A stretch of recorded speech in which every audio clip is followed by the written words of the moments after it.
It's time to open our eyes to a bright and promising future.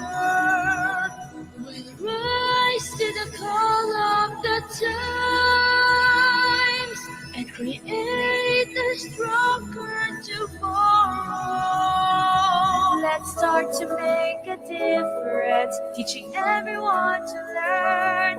Through science, health, and technology, we will share our expertise. By promoting knowledge and policies, we can build a better world. Let us take a step for our nation's development, bringing future plans for the people to grow in a life filled with happiness and greed. Hear us Savior, building the future is our legacy.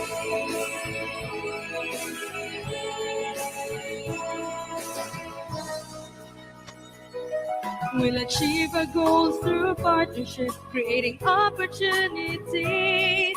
By working hand in hand, we can accomplish all our dreams. For a better quality of life is now within our reach. Let us take a step for our visions of hope, bringing future plans for the people to grow in a life filled with happiness and greed.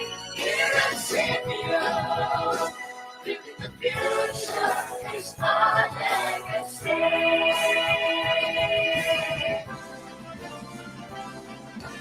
Let us take a step for our visions of hope, bringing future plans for the people to grow in a life filled with happiness and faith.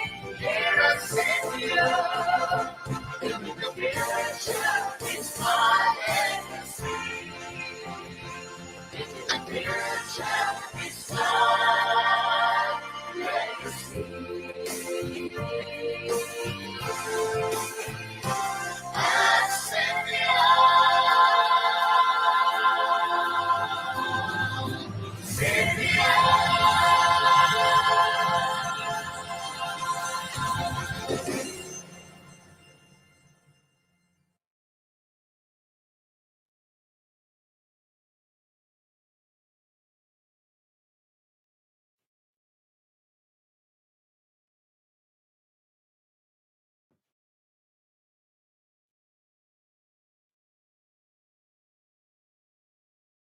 According to Merriam-Webster, empowerment is the act or action of empowering someone or something, the granting of the power, right, or authority to perform various acts or duties. While Oxford Dictionary defines empowerment as the act of giving somebody more control over their own life or the situation they are in. Assalamualaikum, a very good day and a huge welcome to all of our participants for today's webinar organized by Senior Sen entitled Parent Empowerment on Remote Learning for Students with Disabilities. Selamat datang and welcome again. My name is Suhaila Muhammad, Program Associate of SeniorSen, and I am your MC for today. Now, here is the agenda for this webinar. We shall start today's session with Madam Shahidah from Parent and Interventionist Society of Malaysia, followed by Dr. Kanit Pamani from the Ministry of Education, Thailand, and last but definitely not least, Mr. David Lester from Nisai Group, United Kingdom. I believe it is 3 a.m. there in the UK now. To all our esteemed speakers, thank you for joining us. Now, dear participants, parents are the primary concern when it comes to the well-being and betterment of their children while raising them, preventing them from any harm, correcting them in different ways from their mistakes, and also increasing their confidence level and boosting up the morale of children, creating an environment of harmony and peace. It has believed that children learn more from their parents, and evidence shows that parenting empowerment can be a powerful tool to support the well-being of children and their families. Therefore, in this webinar, we want to share insights on how parents can be empowered, particularly in remote learning for their children. That said, I am absolutely thrilled to start with today's webinar, and I hope all of you are too. But before that, allow me to thank the Head of Division of Training and Consultation of SeniorSen for her great effort and wonderful support for today's webinar. Thank you, Madam Monisha Matsha. Also, thank you to the amazing team who are also with me today from Training and Consultation Division, Madam Mastura, Mr. Ikram, Madam Harisha, as well as the Strategic Communication Unit of SeniorSen, Mr. Shabil, Mr. Ashraf, Mr. Eddie, who have been pouring their hearts out for today's webinar. Now, without further ado, it is my honor to introduce a person whose dedication and commitment for 26 years towards education, special educational needs, and the community with special needs that are highly admirable, not just among us here in Malaysia, but known among senior member countries as well. Today's webinar could not have been materialized if it had not been for her amazing support.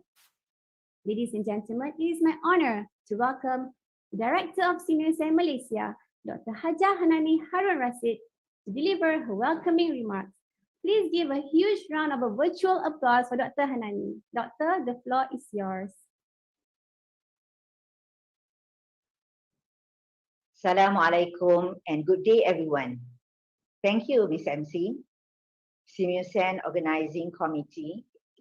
Our speakers for today, Mr. David Lester, Group Learning Services, Nisai Group, United Kingdom, Dr. Kanit Pamani, Educator, Ministry of Education, Thailand, and Madam Siti Shahidah binti Saleh, President of Parents and Interventionist Society, Genius Kurnia, MOE Malaysia, to all teachers, parents, guardians, NGOs, and institutions from SEMIO member countries and SeniorSen Organizing Committee.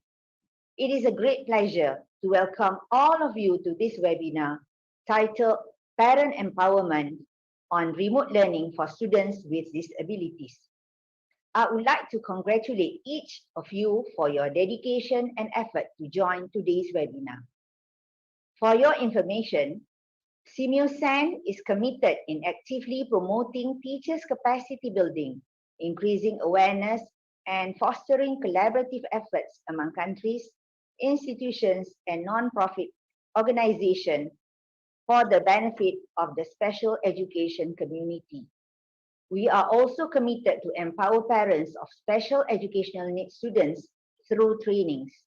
This webinar is an example of SeniorSen's efforts in empowering parents with necessary knowledge and skills to support their children, especially during pandemic.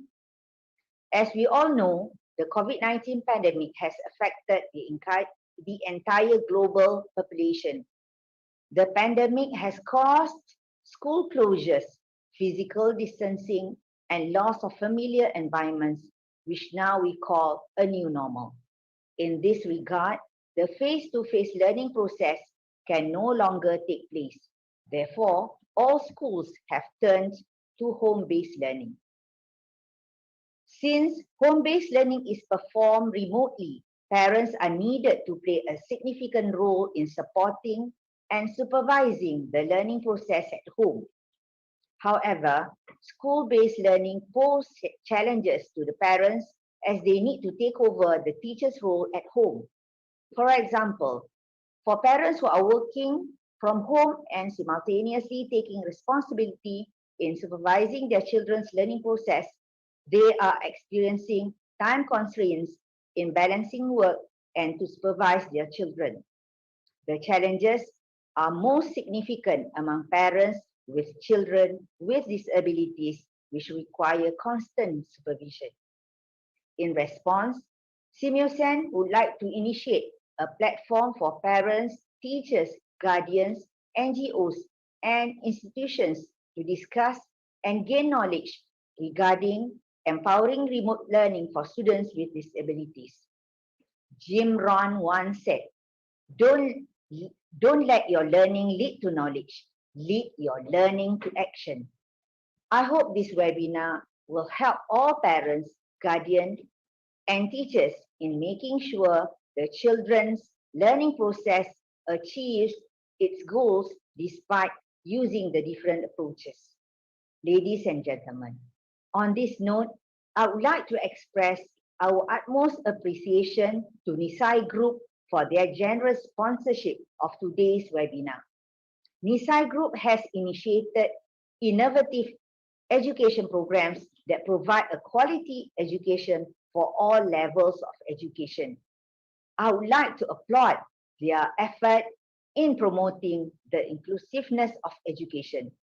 Your support means the world to us and is very much appreciated. Thank you very much, Nisai Group. And to all speakers, thank you for your time and commitment in ensuring this webinar is a success. I believe the knowledge sharing by all the speakers will give fruitful insights and knowledge on the parent empowerment on remote learning and will be a learning curve for all. I am also happy to share that we have already started our pre-conference event for the 4th ICSE 2021 on 17th September.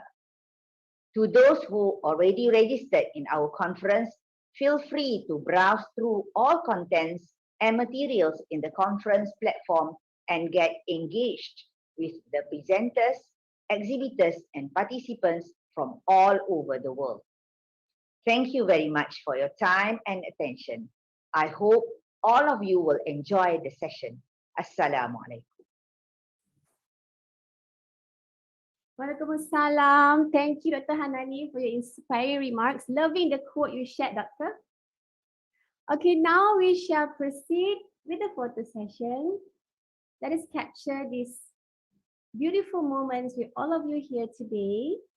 I hope the IT team is ready. Okay, everybody, please turn on your camera. All the participants here, we want to capture all of your beautiful faces and smiles. Okay, let me check, has everyone turned on their camera? We have so many from Philippines joining us today. Thank you for joining. Okay, is the ICT team ready? Okay, let's take a picture now. Ready? 1, 2, 3.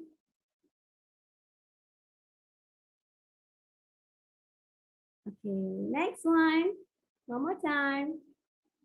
1, 2, 3. Okay, and last one. Okay, for fun, let's do freestyle, everybody. 1, 2, 3. Yay. Thank you. Okay, now, allow me to share the briefing for today's webinar.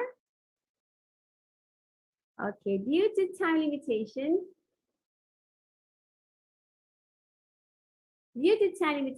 the moderator will only choose a few questions for the speakers to answer. Therefore, we highly encourage that you wait until the speakers have completed their presentation in case the answer to your inquiries have already been mentioned during the presentation.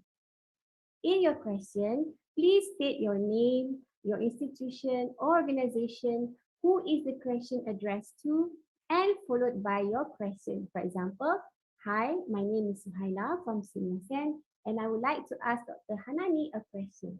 My question is, John, the link to the evaluation form will be shared via chat box during the webinar. Webinar certificate will only be sent to participants who have completed the evaluation questions. And the e-certificates will be sent to participants through email that has been registered within 14 working days.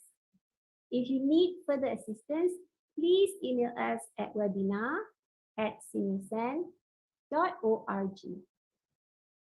And for more updates, do follow us on our social media, on Facebook, Instagram, and Twitter. Moving on. Now, I would like to introduce our moderator to take over today's session, Mr. Zulkarnain Abdul Wahab. He is the head of division for the Research and Innovation Division of Sinisan based in Melaka, Malaysia. Leading the division, his role, among others, are to align the center's role and focus in conducting impact researches, focusing on current issues, as well as incorporating innovation in special education. Prior to the current post, he also had the privilege to serve as the training coordinator for the Training and Consultation Division, where he assisted and coordinated capacity building programs for special education teachers across the 11 senior member countries. Now, it is our greatest pleasure to welcome Mr. Zulkarnain Abdul Wahab. Mr. Zulkarnain, the floor is yours. Thank you, Madam Suhaila. Good morning, Yang Bahagia Datuk, Professor, Doctor, ladies and gentlemen. Assalamualaikum warahmatullahi wabarakatuh and good morning.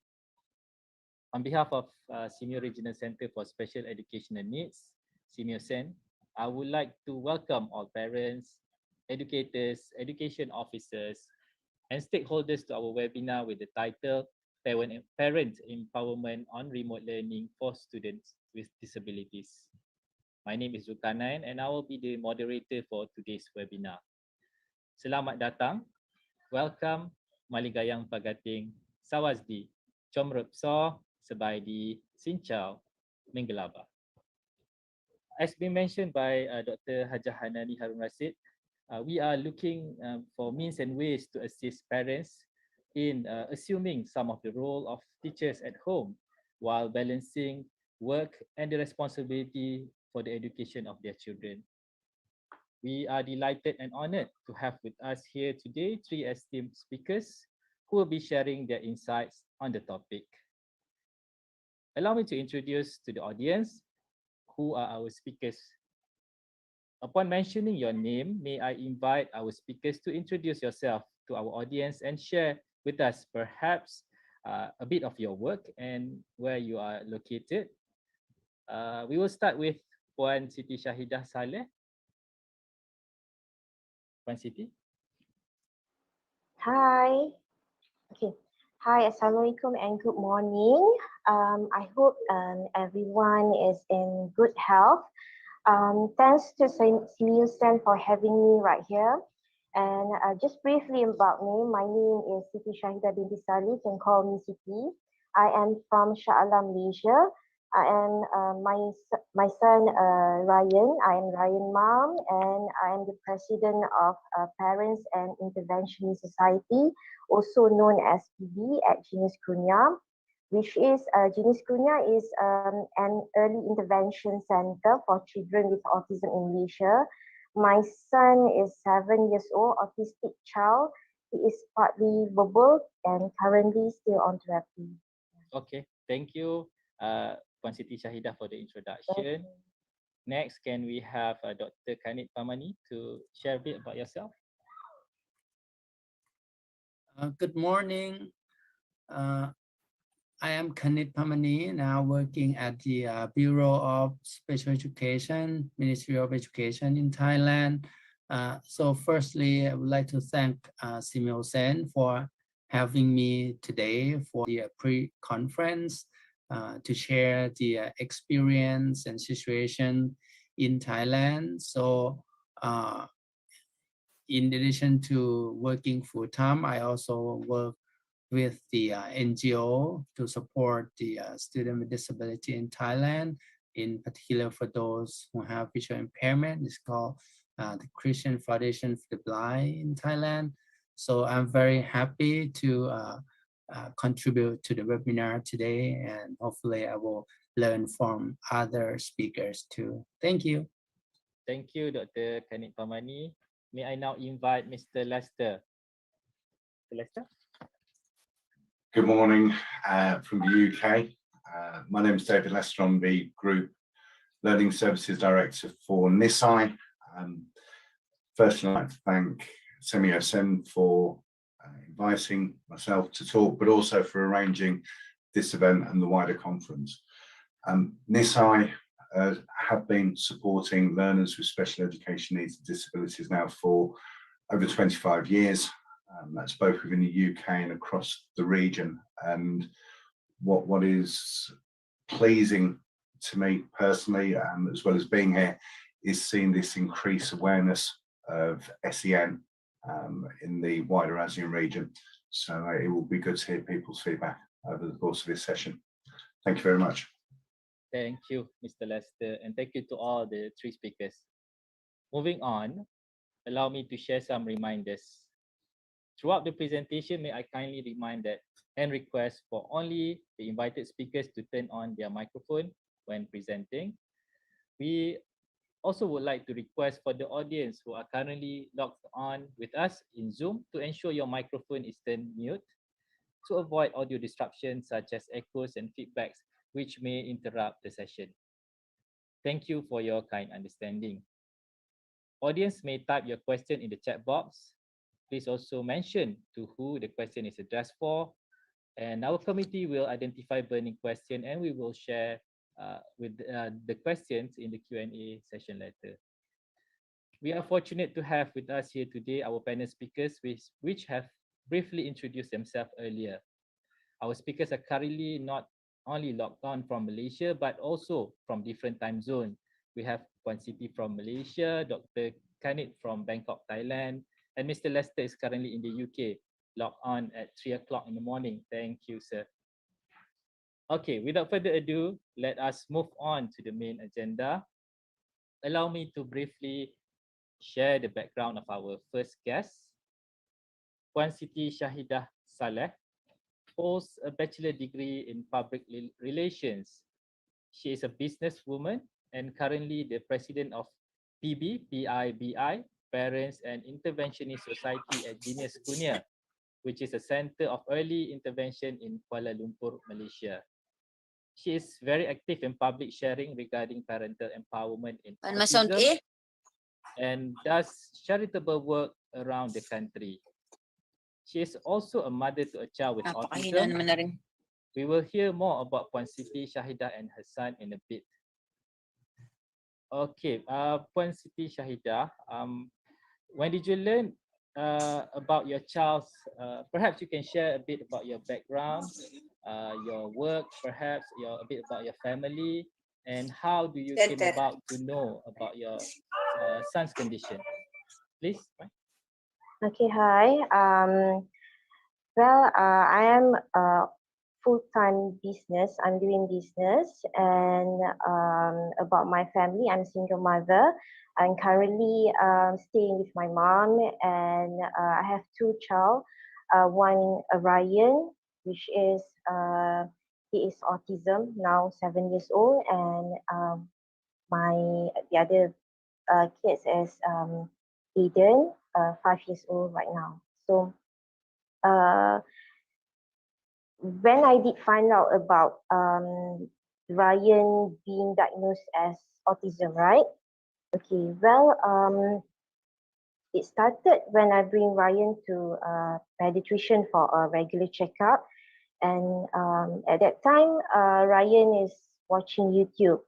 The pediatrician called his name a few times, but no response, and not even looking at the doctor's eyes, and keep ignoring what doctor shows him to get his attention, but he's still ignoring. So at that time, the pediatrician asked me if Ryan is autism, because there are some traits in him, and said no, maybe he just too excited to watch YouTube, to watch new cartoon, and he advised to get further consultation. At that time, I was still in denial. I keep saying that maybe Ryan is a normal kid like other kid, but being a mom, there's an inner me to tell me to do some research about autism. So based on my own research, I found out that Ryan at that time, 3 years old, is developmental delay, which is he did not responding to his name, avoiding eye contact, not smile even you are smiling at him, getting very upset. Uh, and then if he do not like certain taste, smell, sound, and then he got this repetitive movement, such as flicking his fingers, rocking his body. He is picky eater and non-verbal. So like for instance, if he wants something, let's say he wants to eat, he will pull my hand to get whatever he wants. So as a first time mother, I thought that is a normal thing. Maybe he is late talker. He will be okay if he reach at certain age. But after read some books and did my research, so uh, so my instinct tell me that maybe he is autism. So in 2017, I bring Ryan to a developmental pediatrician, and they did some examination and interview me regarding Ryan's health condition and development. So after a few weeks, the diagnosis really shocked me, and it's confirmed that Ryan is autism. So the journey begins. When I start bring Ryan for a therapy, and then in 2019, he entered Jenis 𝐅𝐑𝐄𝐄 for his early intervention program over there. Yeah.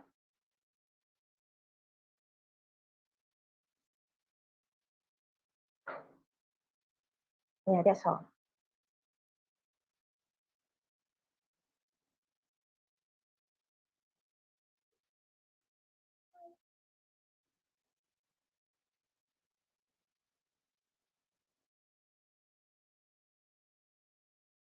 Okay, thank you for sharing.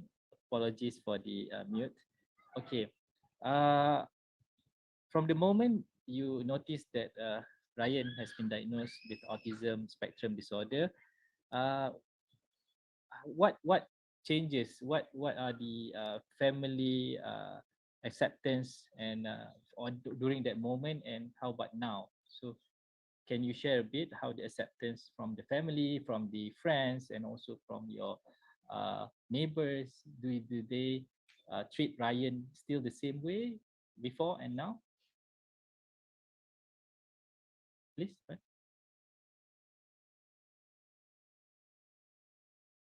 Fine, you're muted. Yeah, you mean okay. So what have I done the moment that my child being diagnosed? So can we proceed to the OT slide, please? Okay. So that's a quote says that autism doesn't come with a manual, but it comes with the parents who never give up. So the important first step that I did after receiving my son diagnosis, I started to educate myself about what is autism. So back in 2017, I started searching and gather information about what is autism to increase my knowledge about my son condition and how to help him. So I attend many parenting workshop, webinars, taking online learning. So I would like to suggest 𝐼𝐑𝐄𝐄. 𝐼𝐑𝐿𝐿𝐿 is the online platform that you can get free online course that provide training, and there is so many e-workshop that helps you to understand regarding about your child situation and how you can help your child to do intervention at home. So back to my story. We started with OT, OT, and 5 months after that we started with speech therapy. Other than that, I continuously seeking and advice with the developmental pediatrician every month and work closely with the therapist. So I apply many strategies to help Ryan, especially how to handle his meltdown. So there's a slide about visual aids. Okay, so I did visual aids to help him comply with simple instruction because he does not understand verbal instruction at that time. So every time I give him an instruction, I need to model and I need to prompt him. So and then there's a first and then slides. Can we proceed? Okay, and then I need a visual schedule first and then. First and then, maybe for some of you, this is the method that to help Ryan with transition. For instance, first play, then cable task. So it will give him more understanding about his transition and routine. Besides that, there's a reward chart. Reward chart is to maintain his good behavior because before this he is tantrum, always throwing a tantrum. Okay, and then at the age of 4, can we proceed to the next slide? Okay, at the age of 4, Ryan does not have ability to walk. So most of the time, either I have to carry him or I bring a car seat. So I brought him for a sand therapy and aqua therapy. These activities helps him to stimulate his gross motor and strengthen his leg. So can we move to the next slide, the Genius Kunia slide? Okay. In 2019, when my son enrolled at Genius Kunia, over there we only get 3-hour session per week.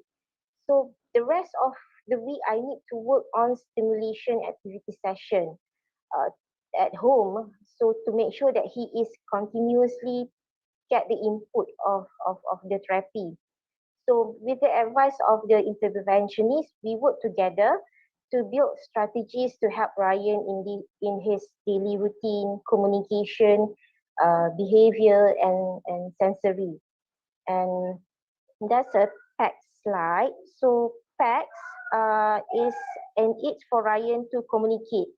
So it is to improve communication skills and but still continue his speech therapy. So he started PACS at stage 1 and now he is stage 4. So during this period, he is progressing a lot in communicating to me. Like he started to ask verbally what he wants consistently about how my family members and friends support me. At first, me myself, I'm struggling to accept the truth that and I'm still denying at that time. As I learn a lot about autism, and I share with my family members, I share with my mom. They started to understand that the differences that we may face. So I'm a single parent, and as a parent, I need to have a good support system. So I'm lucky that my mother and my siblings give moral support for us. And I'm a bit surprised that my siblings did research regarding autism and try to understand Ryan's condition. So like, for instance, like before the MCO, if you had any family gathering, my family will make sure that there is a special room dedicated to Ryan so that he feels calmer if there is many people around or if there is loud sound, if there is any fees. And then if we travel or going back to my hometown, my family will make sure that his basic needs are ready, like medication, toys, foods. Okay, sometimes um, Ryan takes time to do something like he loves to explore something or play sand or plays toys, it takes time. So they understand him and give him time to explore. And for me, it is very important because this will help my child to cope with the unique aspects of his disorder. Whenever I'm lost, my family members will be a great listener and a problem solver. So this has created positive atmosphere. This positivity helps me learn how to manage my feelings when faced with challenges of raising my son. Oh, thank you, Puan Siti Shahidah. Family is indeed important and a strong support system as well. So, okay, you mentioned that you are now a single mother, and how about work? How about your daily routine? So, from the moment Ryan being diagnosed, and now, how do you juggle up between your responsibility for Ryan and for the other sibling, as also for work? It's not easy. Being a mother who is raising an autistic child, I don't have any fixed routine. I will go with flow, and I prioritize Ryan's schedule first, as he might find any tremendous changing, and transition is difficult for him to cope with. So he might eat, he might sleep or bath the same way every day. So Ryan is very structured person. So I need to go on his way to build my routine as well. So I will identify each task for Ryan to complete and create schedule for him. So I use visual schedule as he comply with visual cues.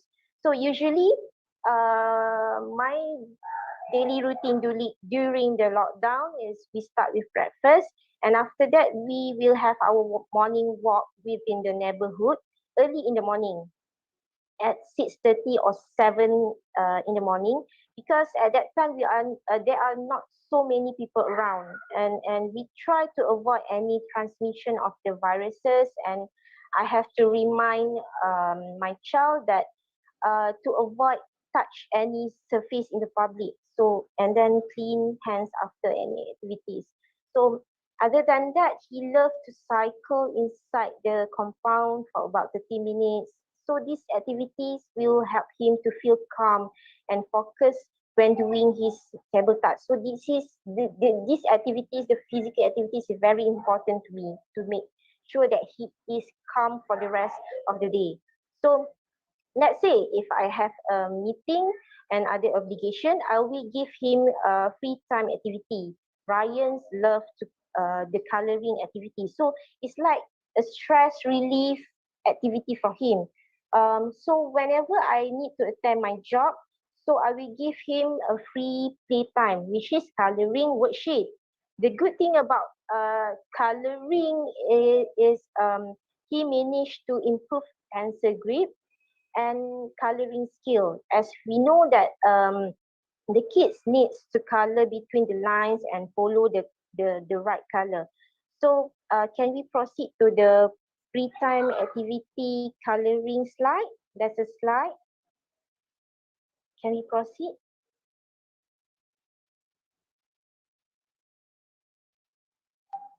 Next slide, please. Yeah, next slide.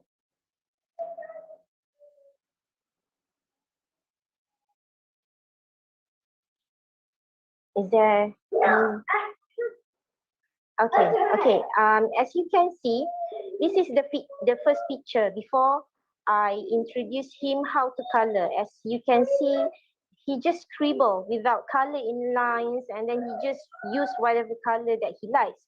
While the second picture is where he is improving the coloring skills.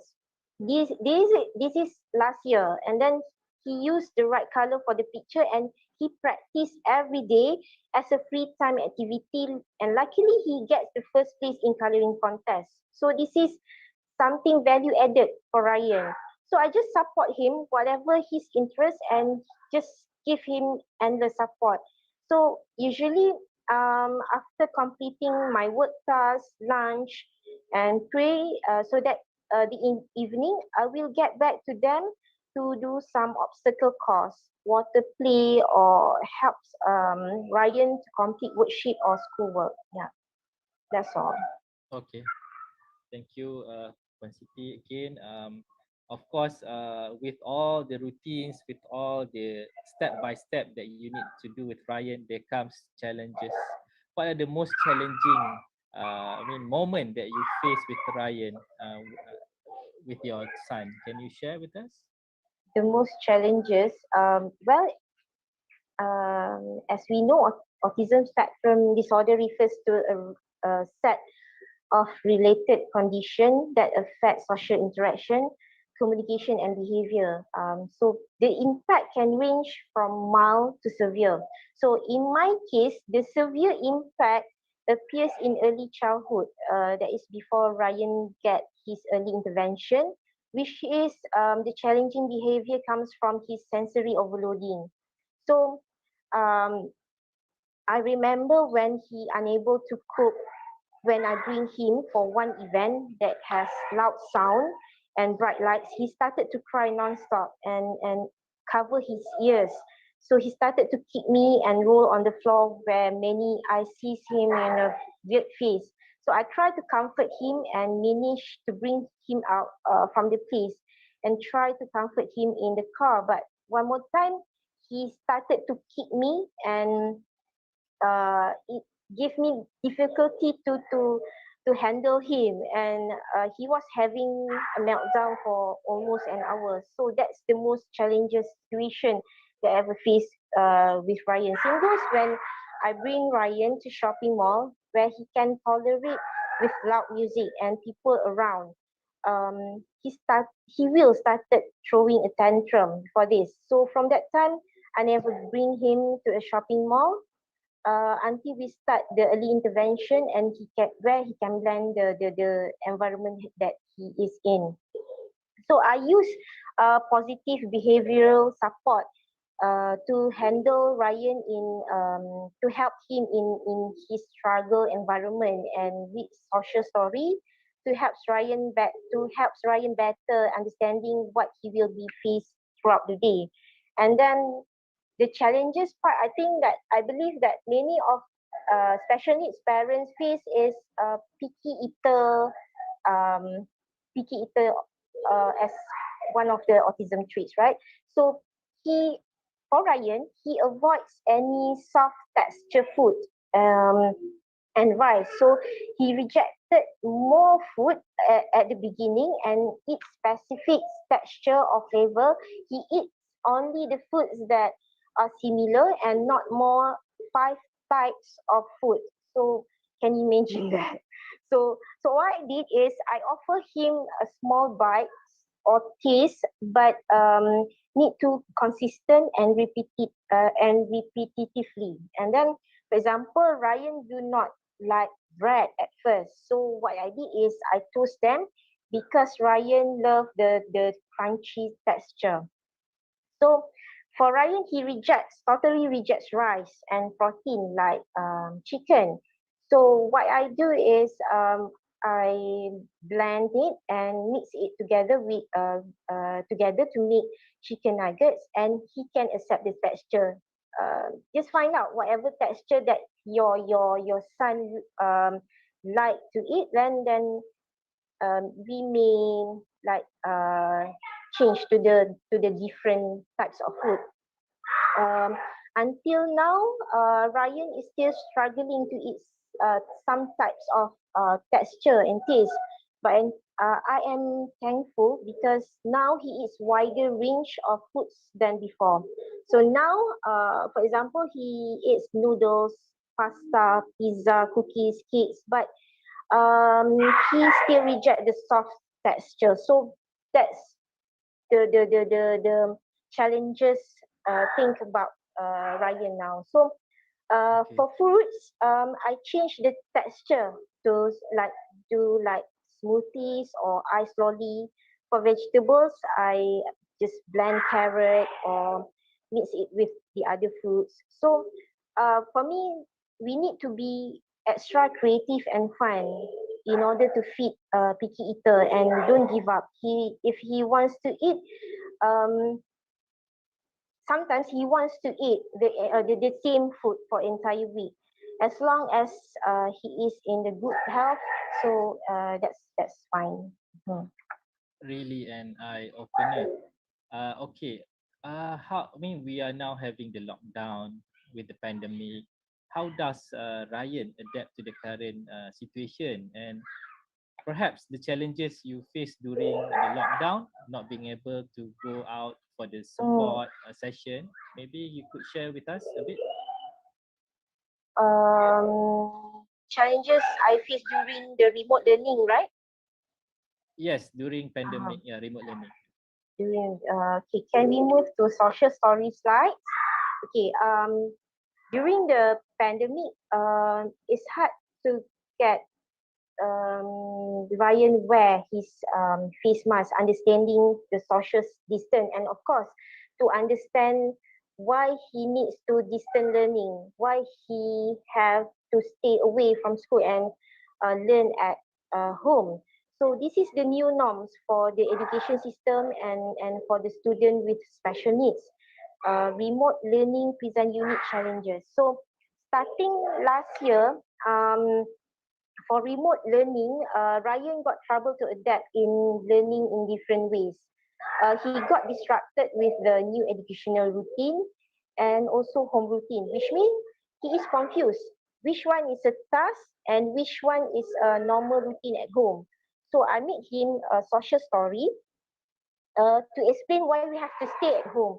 And I prepared a visual schedule and I worked hands-on with him so that he understand more of his routine. So I did repetitively to ensure that he is understood the transition and the routine changing. So like many families, I said before, I have to work from home, and also I have challenges in helping Ryan with his schoolwork. Most of the tasks that teacher are giving him in PDF form. So I need to help Ryan to complete his task and explain to him uh, to complete his schoolwork. So there are certain worksheet that he can do with minimal guidance from me, and there are also a worksheet that I need to modify according to his understanding. So it requires more time and energy to work together in order to ensure to achieve the task goal. So and then the challenges when I face when the lockdown is all the bookstore are closed, and as a parent we find it's hard to get the learning materials such as art and craft supplies, and for some parents they do not have printers, laptops, or even internet signal to support. So I believe this is the challenges that many parents face. And for Ryan, at the beginning of the lockdown, he could not attend therapies, OT, speech therapy session. So we have some difficulties in order to expand his communication skill and practice. Other than that, I find that loss in social opportunities for social growth. Okay, Puan. Perhaps maybe my last question for this session. Mhm, How do you allow Ryan to practice to be able to adapt to the lockdown, and mhm. also how you overcome the negativity? So and also you can add on some advice for the parents out there how to face these challenges that you're having now. Okay. Specific practice at home, of course, I do have. So there's a slide about basic living skill tasks. Can we proceed to the slide? Okay. Um, Many says that a parent is the best therapist for autism kids, and as a mom, I need to have a good bonding with Ryan to build his skills. So during lockdown, everybody stays at home. So I give him more house chores so that he can build his living skills. The simple tasks like wipe the table, watering the plant, mopping the floor, uh, will help him a lot. So he can comply with the verbal instruction and give and complete the task step by step. After that, I will give him reward to make feel to make him feel fun to do it. So I find that Ryan will be more calm when he did specific practice, that he understand what to do with minimal guidance and help him with visual cues. Other than that, we will have time to read books together. He loves book, but not able to read yet. So I have to read aloud for him and shows him the picture in the book, and ask him what is the name of animal and so on. Indirectly, I can stimulate his communication part. So at during the lockdown, we do a lot of water play and sensory play. He loved to do the sensory activities. It is one way to help Ryan to manage his sensory needs. So we will do activities like bouncy chair, messy play, slimes, or ice tray, sensory beans, finger painting. So these activities will give him advantages in the daily sensory diet. Yeah, this is the picture that he's having good time over there. Okay, so how did I overcome the negativity? So um, I will give my opinion based on the current situation. So many of us find troubles when we have to stay at home, especially when we have an autistic kids that needs crave extra attention during their learning session at home. So as we know in Malaysia, this is the third round. As we know in Malaysia, this is the third round for us.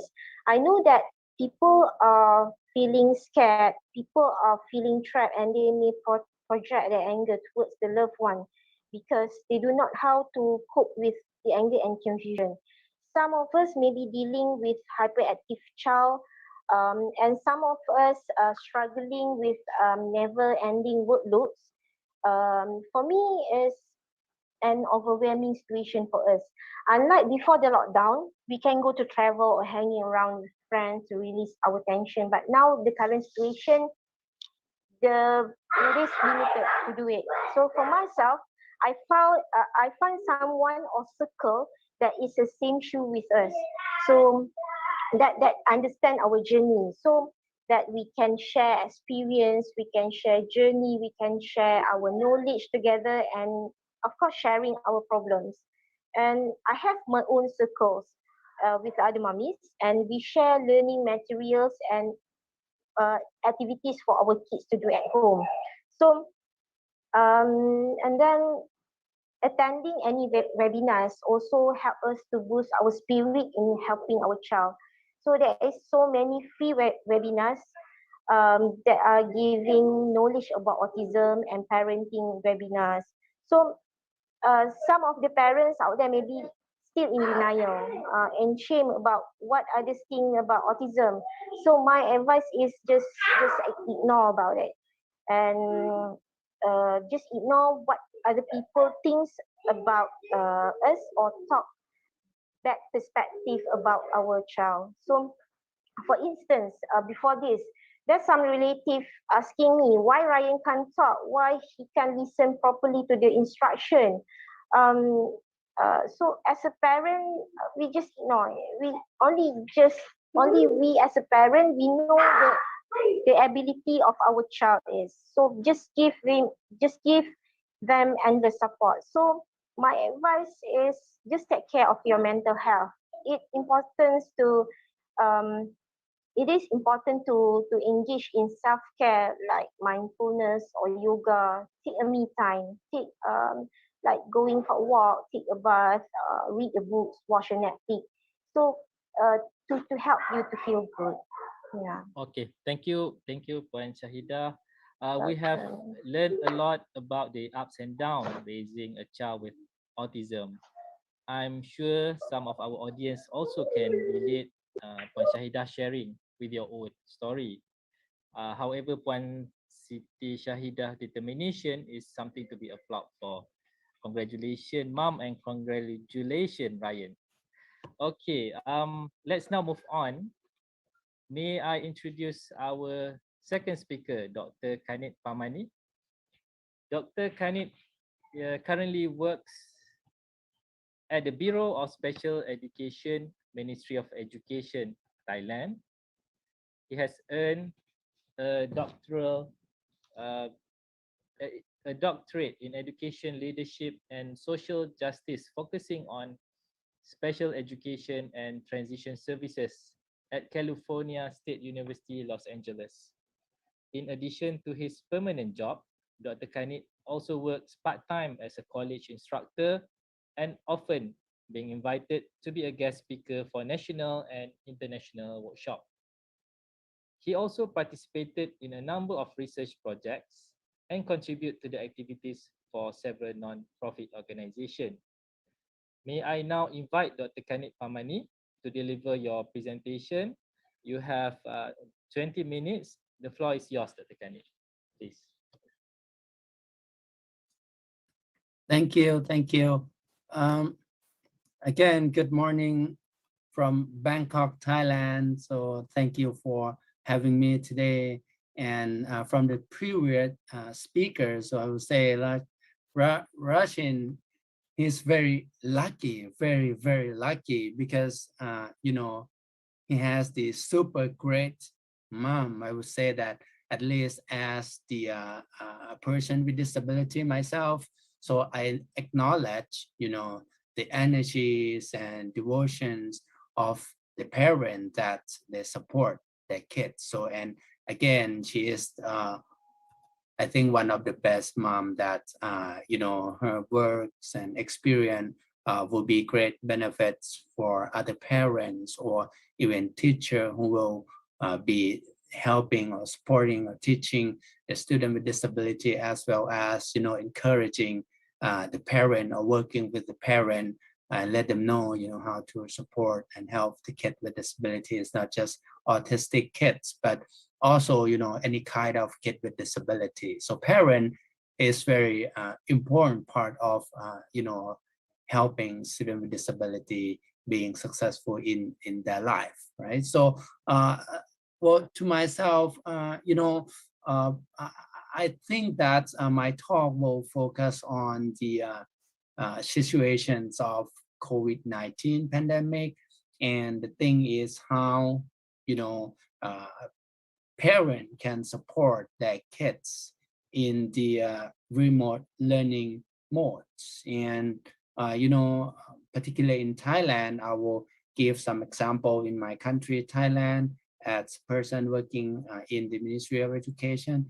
So, you know, we have acknowledged that in 21st century, so online learning mode is very essential, is very important. And I believe that in many countries, including Thailand, prior to, you know, COVID-19 outbreak, some school, they have implemented the online learning.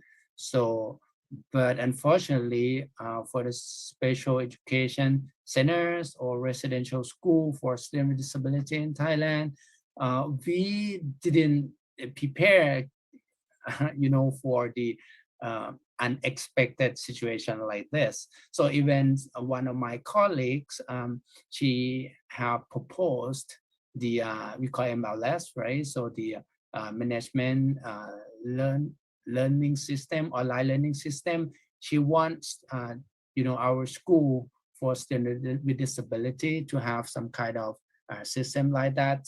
So she tried my best to do that, but it's still in progress. And we have a thought that, you know, one day we will get to these situations. And again, we have done, you know, implementing the face-to-face instruction, in particular for school for the student with disability under the supervision of my department. So we have 177 schools across the countries. So when the pandemic is occurring, so it's changed. School closed, and even the Ministry of Education launched the campaign saying that stop schooling but not stop learning. So and then what we're going to do is change the learning mode from face to face to online basically. So actually we have 5 different learning modes, but I'll focusing on remote learning, right? It's combined of many modes of learning. So with that, the student basically they need to go back to the home, right? Being with their parents and learning from home, like us working from home. So then there are lots of things that's happening at home, and definitely it's lead to the responsibilities of the parents. So there's lots of challenges that parents face during the outbreak of COVID-19 while supporting their kids. First, this is time constraints. So as we know that, if you look at the statistic, the data from UNESCO, UNICEF, World Bank, or any kind of international agencies, you will see that, many of the students with disabilities or the families and the parents living in the poverty. So I just read the news this morning, I think 2 days ago on the New York Times, even in the United States, the parents, like the student with disability in the family, like 28%, they live in the poverty or below the poverty line in the United States. So that's what that means. It means that, most of the parents, they have to work. So in general situations before the COVID-19 outbreak, I'm focusing on our school. It's boarding school, it's residential school. So basically, the parents, even in the inclusive school, so there are 2 different school or populations that we take care of. First, I will focus on the residential school. So the parent basically will bring their kids into the school, and then they just join the meeting the first day of semester, and then they will leave their kids in the school for how many months? Almost like 4 months, 5 months, and during the semesters, and then in the spring break or summer break or in the school break, they will go back to school and bring the kids back to their home. So basically, there will be like 1 month, 4 weeks, or 2 weeks to be with their kids, to take care of their kids by their own entire day. So, but this situation, when stop schooling, so school is closed basically. So the parents have to support their kids, particularly for those who are in the residential school. They are more likely to be severe than students who attending the inclusive schools. So, which means for those who have more severe, they need more support. And then the person who can support them is the parents. So it's time constraints because first the parent have to work, right? And the school time is 8 o'clock or 8:30 or 9 to 2 or 9 to 4 p.m. depending on the school schedule. So, and for those who have who need more support, the parents have to reschedule themselves and make sure that they can help their kids. So it's become more complicated for those who need more support. So time constraint is the first concern that the parents face during the COVID-19 pandemic and school closure. So this is not just, I would say, parent of student with disabilities, but parent in general. It's pretty much facing the same situation. So the second thing I want to talk about is IT skills and device, lack of skill and device of the IT. So last year, as a person who take care of the topic of COVID-19 in my department, so we did the survey. So with the 177 school across the countries. So we have almost the 100,000 students under our supervisions. And we found that, for the student and families are willing to learning online, to use the online platform, it's just 18% who are ready, who are willing to, learning online. And when we ask their problems and challenge, most of them saying that they don't have the good enough IT devices and even skills, particularly for the parents. Like I told you that, a lot of parents, they need to work, and a lot of them, they are from poor families. And, we know that particular for student with disabilities, they need more support.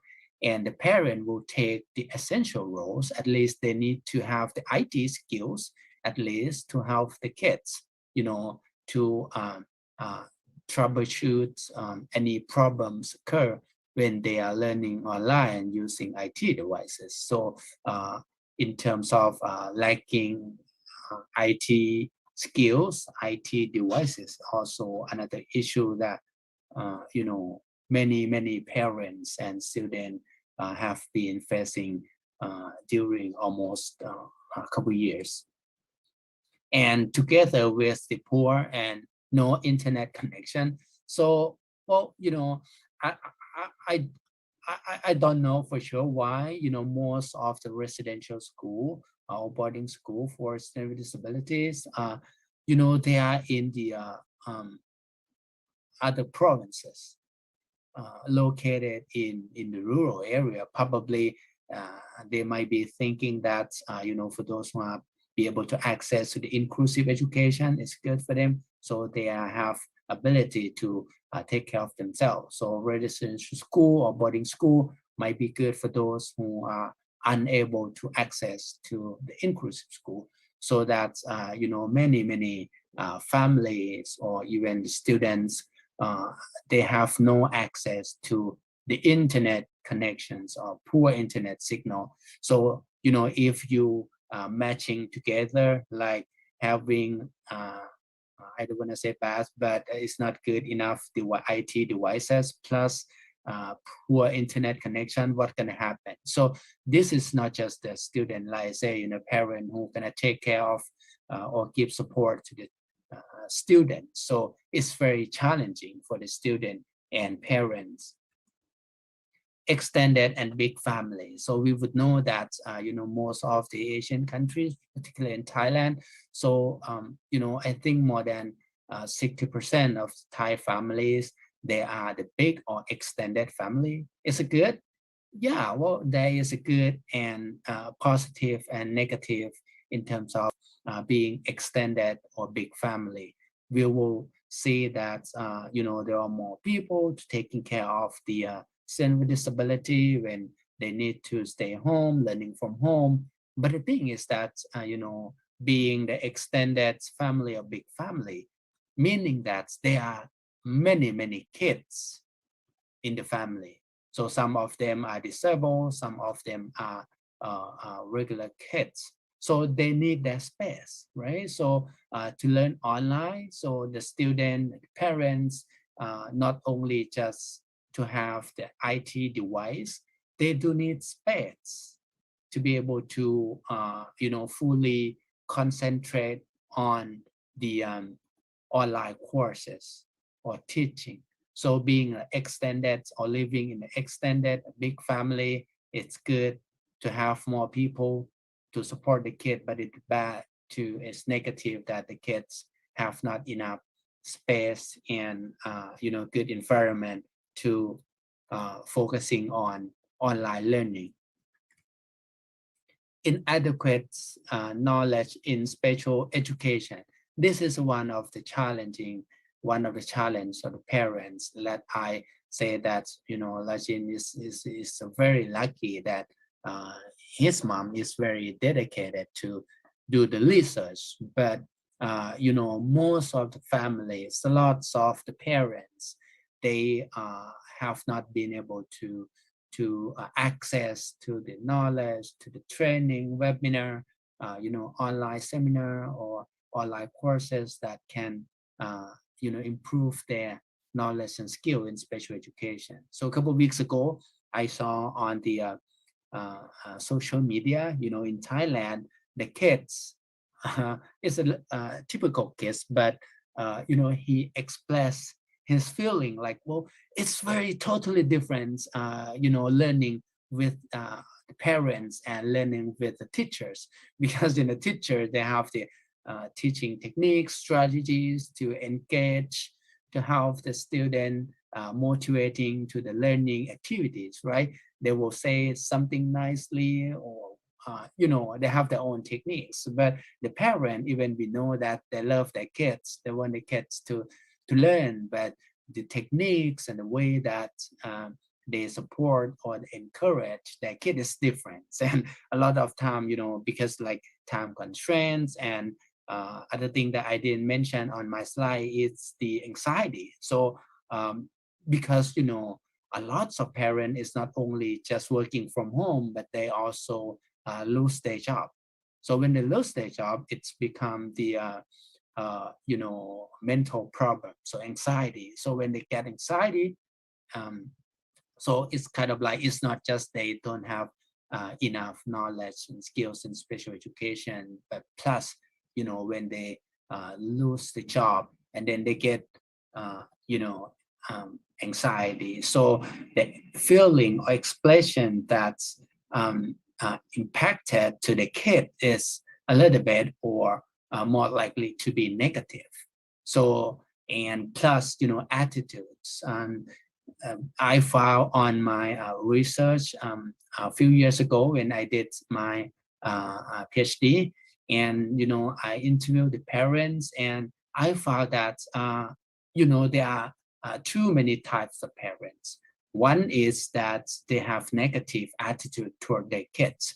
Even they just take care of their kids when the school close or school break, just a few weeks, years, they still get negative toward their kids, particularly in education, saying that kids with disability, they don't need to study, they don't need to have education. So even they love their kid, they want their kids to be able to survive, to be able to live with others in the society, but they didn't acknowledge the importance of education. So for those parents, if they have the negative attitude toward education of their kids, they are more likely not to pay attention to the online learning or any educational activity during the COVID-19 outbreak, that students need to stay home for the education. So those are the challenges that the parents have during the COVID-19.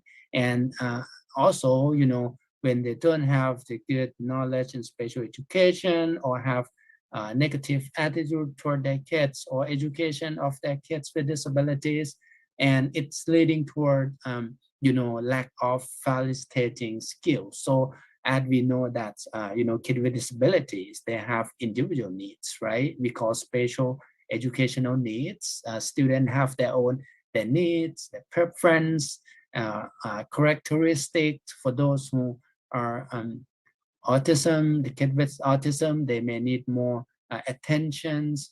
For kids with visual impairment, they need more support in terms of guiding them, or the kid with hearing impairment, they need more support on like sign language, something like that. So again, when I did the survey last year, we found that so lots of parents of students with hearing impairment, they don't know the sign language skills.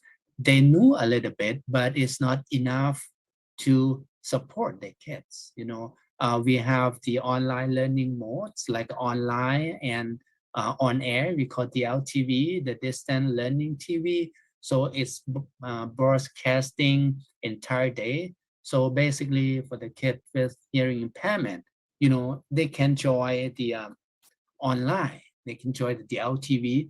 But the thing is that, as we know that, hearing impairment kids, their sign language and written language is different. So, and there are many new sign language vocabulary. So as our vocabulary. So, and a lots of parents, they don't have that knowledge, sign language knowledge.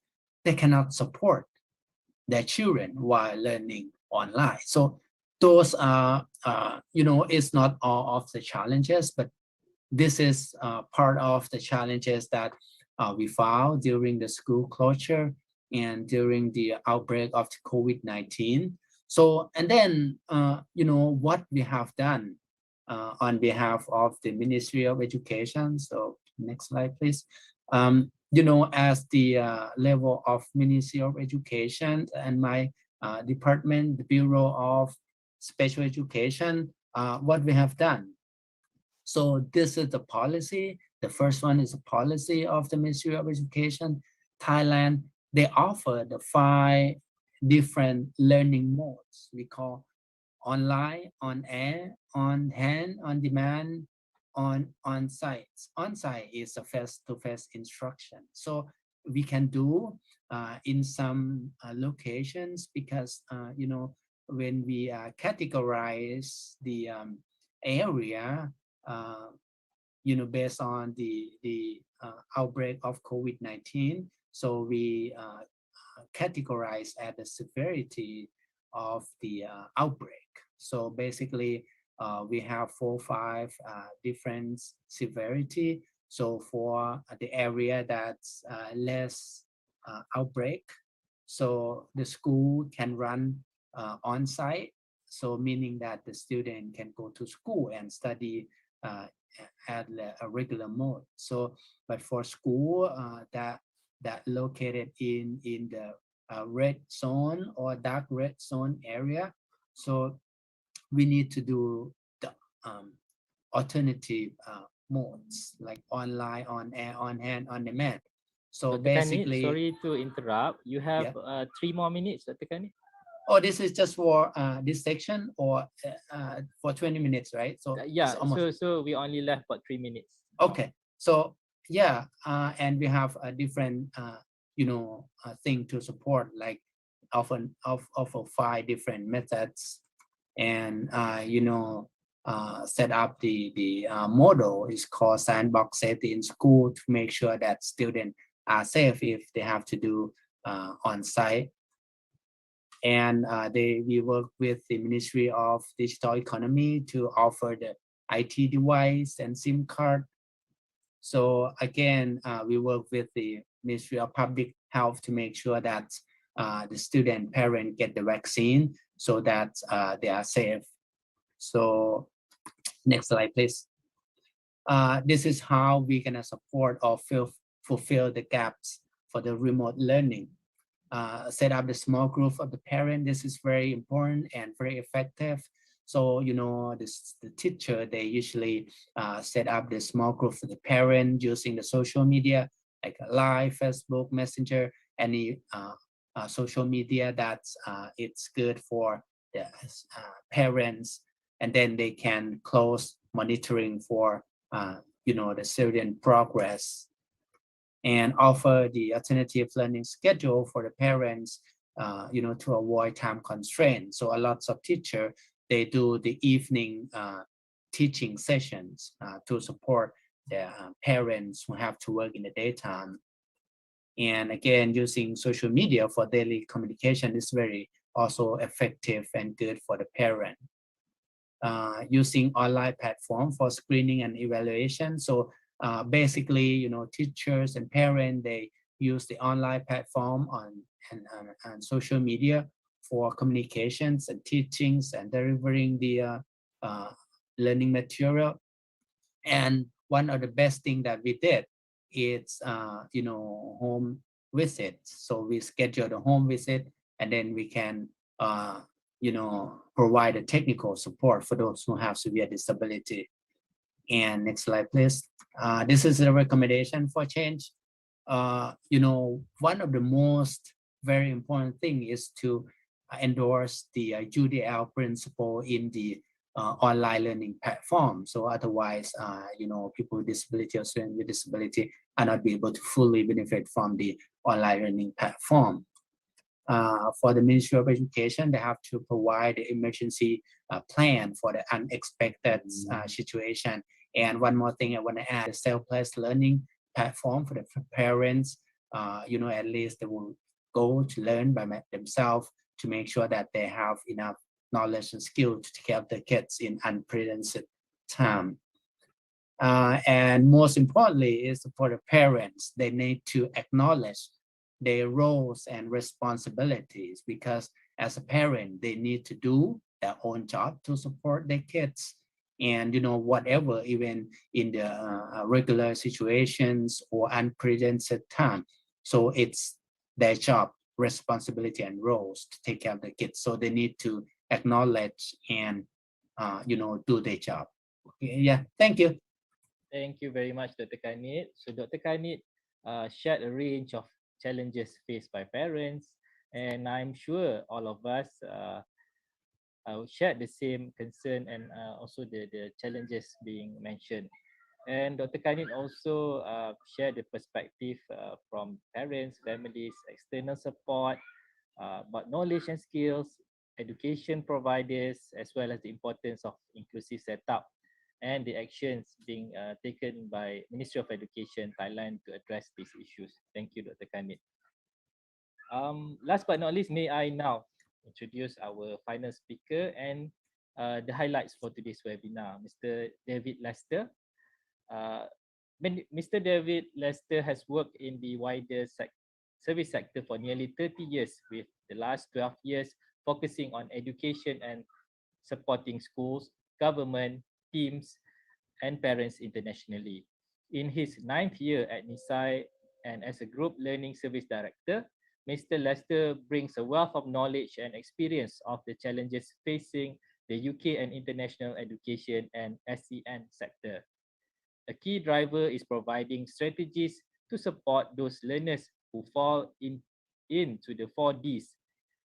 Those learners who are displaced, disadvantaged, disengaged, and suffering with disabilities, whether they be visible or invisible. Mr. Lester has been actively involved in supporting learners with special education needs in the UK and internationally at local and government level. He brings with him knowledge of best practices from the UK for those learners who required an alternative approach to education. Through his involvement and participation in events arranged by third parties, including UNESCO and UNESCO IITE, and with a belief that everyone has the right to quality assured education, Mr. Lester has been involved in increasing international awareness of the ability to reach those learners who are hard to reach, to make education accessible to those affected by inequality, and to remove labels that hold learners of all ages back. May I now welcome Mr. David Lester to share with us your experience in providing education to learners with disabilities. Please, Mr. Lester.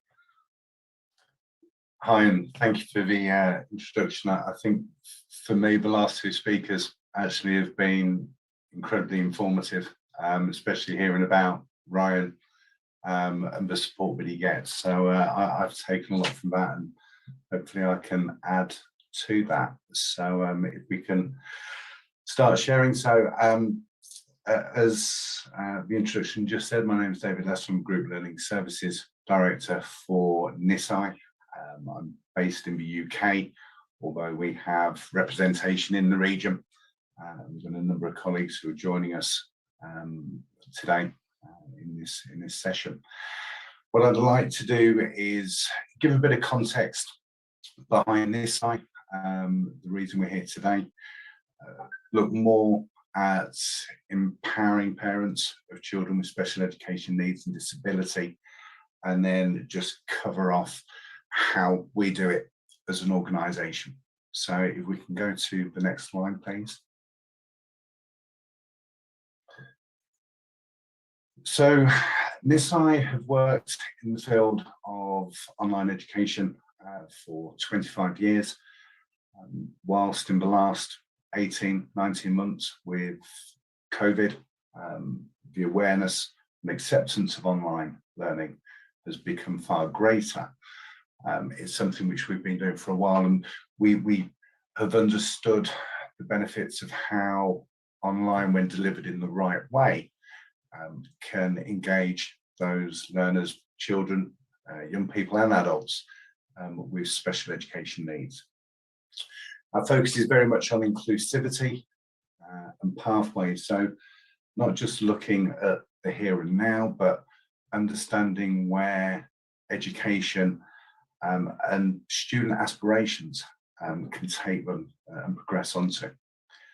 We have international representation across Asia. I believe we've got colleagues here today from Brunei, Indonesia, Thailand, Philippines, and also Bangladesh and Vietnam.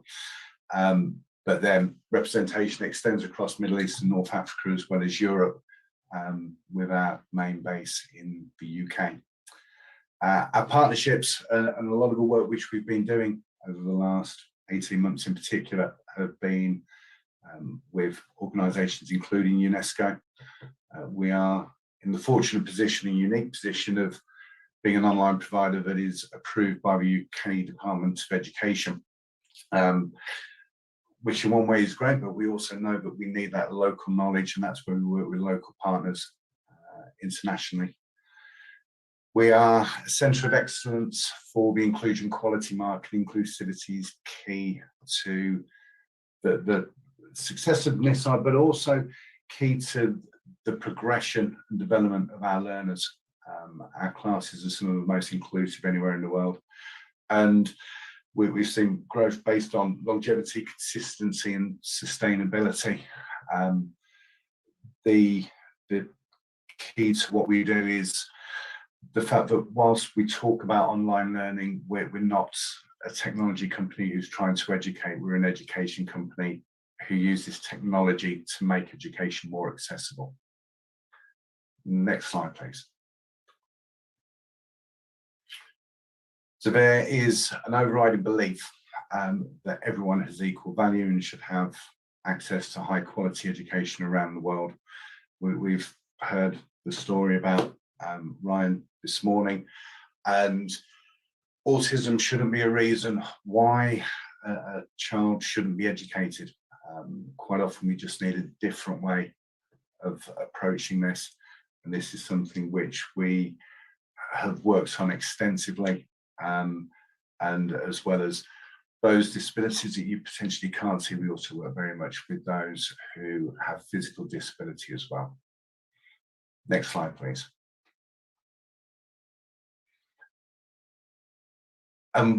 The key to all of this is about providing a holistic learning experience for both traditional and non-traditional learners. I saw a message come up in the chat earlier on about how COVID and how learning is as relevant to mainstream children as it is to those with SEN. And one of the things which we will be doing later on is just sharing a 5-10 minute run through of the Nisai Virtual Academy. And I think while something can also be holistic, the human interaction of the teachers, looking at development of well-being and socialisation is also key, as well as the academic progress of the child. Next slide, please. So when we look at the holistic approach, it is about developing the whole child. It's about nurture and support. It's about having teachers who come with a specialism, in particular with regards to subject, but also being able to work those with learning difference. Wellbeing support can be online, but also, as we found, we have a team of individuals who support learners on a one-to-one basis. And during COVID and during the current pandemic, it's quite clear that social anxiety is increasing for those not just with SEN, but young people who are and who would have been seen as being well-rounded individuals are struggling with the pressures that have been enforced on them. Looking at the development of knowledge is one thing, but also the progression in soft skills.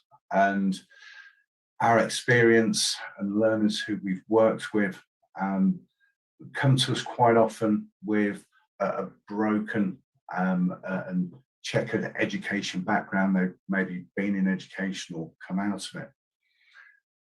They come to us with low self-esteem, low confidence.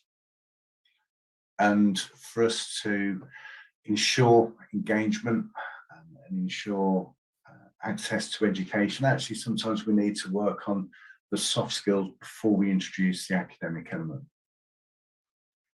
Education, both physically and also online, needs to be personalised, and we're in a very fortunate position where when we look at an inclusive classroom, we can still ensure that learning experience is personalised, whether it be through extension tasks, and just meeting those individual needs of the child. Delivering the lessons needs to be friendly, it needs to be supportive. We need to make sure that students feel safe and feel encouraged to take part in lessons. But irrespective of the barrier, we also need to make sure that we have an expectation and confidence in our students. As I say, their children can quite often be labelled. They cannot quite often be put in a box, but actually they are just children. They are all individuals, irrespective of the barrier to learning which they're possibly struggling with. They need to have aspirations, and we need to be able to encourage that. Next slide, please.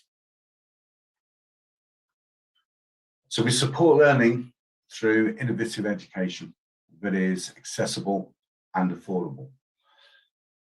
We, going back to the initial, one of the earlier slides about education being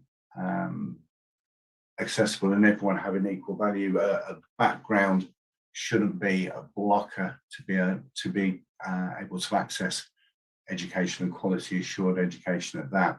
One of the comments from the previous speaker was about issues with infrastructure, poor internet connectivity, and considerations then need to be made on the way the delivery is carried out and the resource which is being delivered as part of our classroom.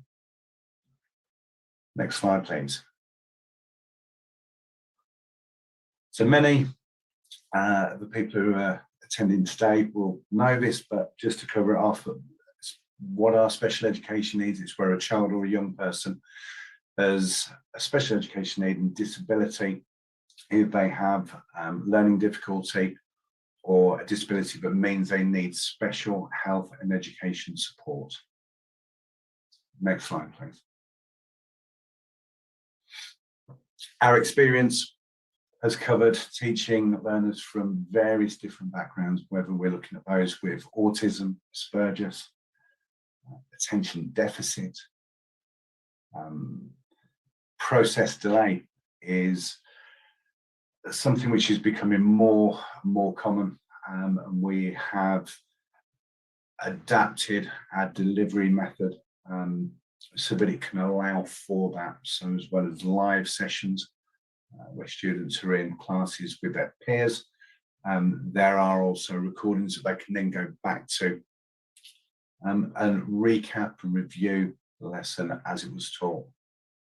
We work with many learners who struggle with chronic fatigue, those in an increasing number with social anxiety and mental health issues. This has been exacerbated during the pandemic and during COVID.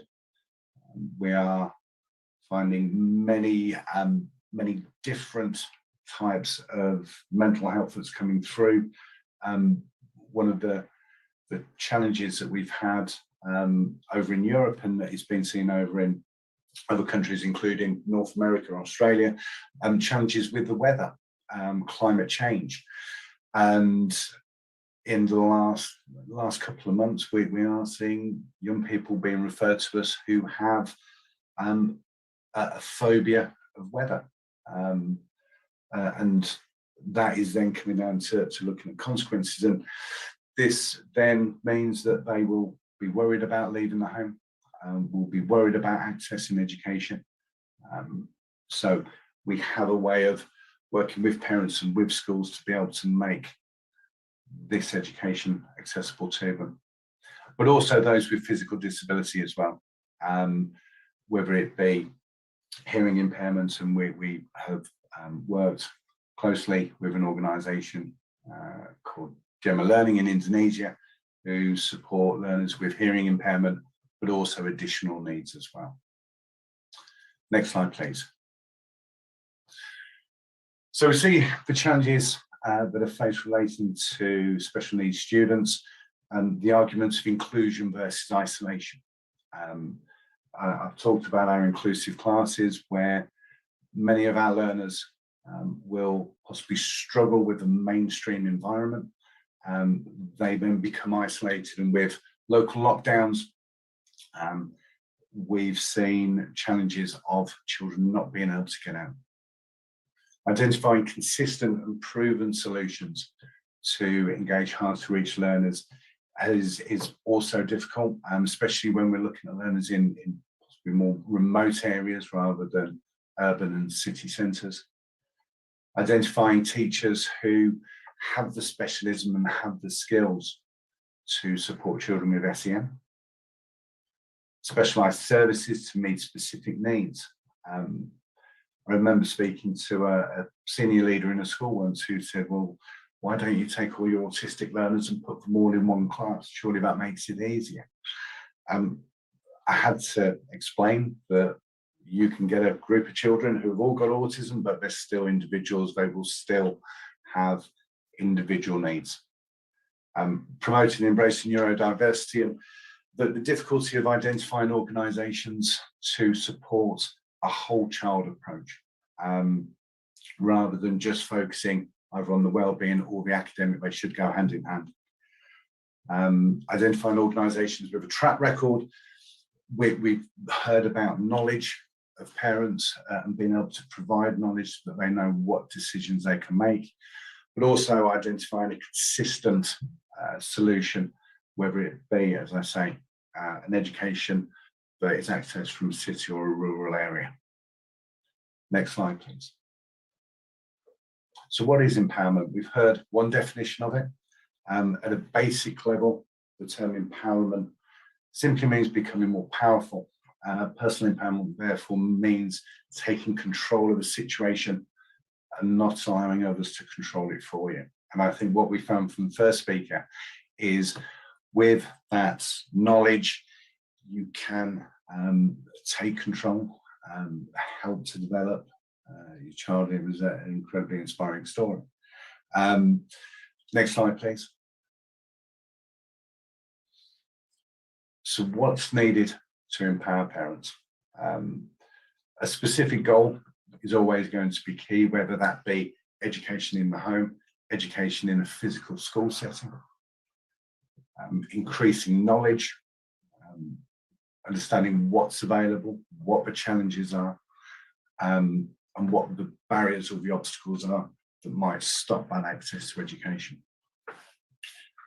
We need to ensure that parents have confidence in their decision.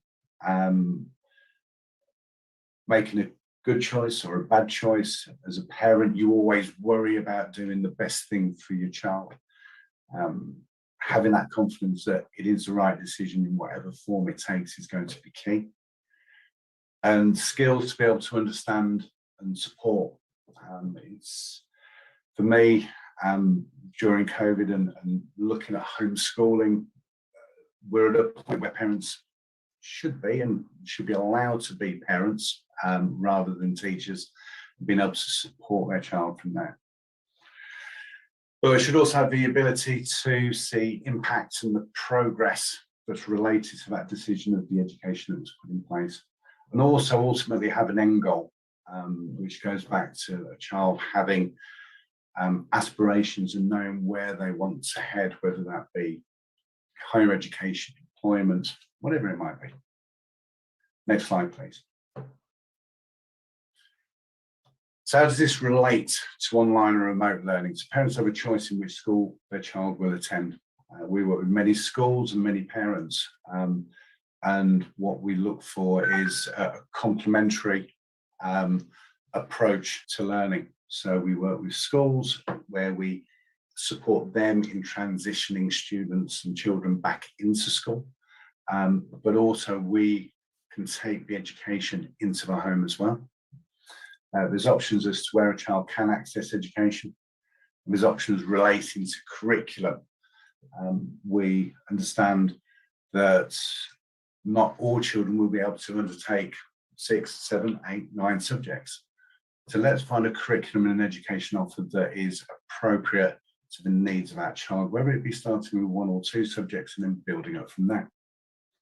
Choices between purely academic and whole child development, and options between long and short-term support.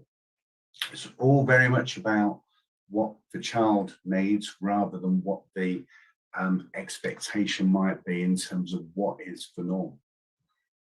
And parents also have choices about what role they wish to play in the support of their child, whether it be there from a just purely a family basis or support basis, or whether they do want to be more involved in the academic element. Next slide, please. So how does Nisai empower parents? If we go back to the initial points or the earlier points where we're looking at a specific goal, very much about identifying the most appropriate educational experience for a parent's child. Considerations around quality assurance, support, and the curriculum which would be accessed. Increasing the parents' knowledge through awareness sessions. We spend a lot of our time imparting knowledge on curriculum, well-being support, and whole child development. When we look at the confidence in the decision, we support parents in that decision, and where there are questions, we have local support teams. We have a teaching centre in Brunei, we have a customer and student support team based in Vietnam, who are there to help with any questions that might be based around the child's need or child's progress. When we look at skills to be able to understand and support, we provide documentation and support from say the regional teams, and the ability to see impact and progress of the decision comes in the form of summary reports which we provide. So at any point a parent will be able to see the progress which their child's making. And as I say, the end goal, where they're going to be, yes, we need to look at the here and now, but education is about a long-term journey that students and parents' child will be on. Next slide, please. So how we support learners with SEN. Next slide. So where we look at the 4 key areas of special education needs, if we look at communication, interaction, Nisai provide lessons with no webcam moves, the anxiety associated with face-to-face.